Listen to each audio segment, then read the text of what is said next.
কারো মাথায় বাড়ি দেই নাই, কোনো হল দখল করতে যাই নাই, শুধুমাত্র শিক্ষার্থীদের অধিকার এবং সমাজ এবং রাষ্ট্রের প্রয়োজনে ন্যায়সঙ্গত কিছু কথা বলতে গিয়ে এই রাজু ভাস্কর্যে, এই টিএসসিতে, এই লাইব্রেরির সামনে আপনাদের মনে আছে 2018 সালের 30শে জুন ফুটবলের মতো তারা কিন্তু মেরেছিল।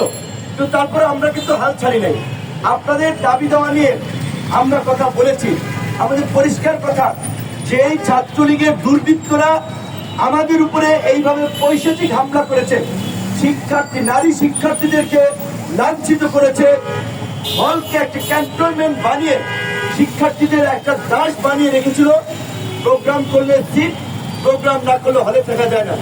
সেই ছাত্রলীগ সংশ্লিষ্ট কেউ, তাদের বিষয়ে কিন্তু আমাদের সমর্থন নাই, তাদের বিষয়ে আমাদের কোনো সহানুভূতি নাই। তারা যে অত্যাচার নির্যাতন করেছে, এখনো শরীরের প্রত্যেকটি অঙ্গ প্রত্যঙ্গে আঘাতের চিহ্ন রয়েছে। 2018 সালের লাইব্রেরির সামনে হামলা সহ 22 সালে আপনারা দেখেছেন এই ডাকসু ভবনে হামলা, 2023 সালের 4 আগস্ট এখানে হামলা, চাবির রিং দিয়ে আমার চোখে আঘাত করেছিল, কানের মধ্যে আঘাত করেছিল। আমরা সেগুলো মামলা করি নাই, সেগুলোর মামলা প্রসেসিং।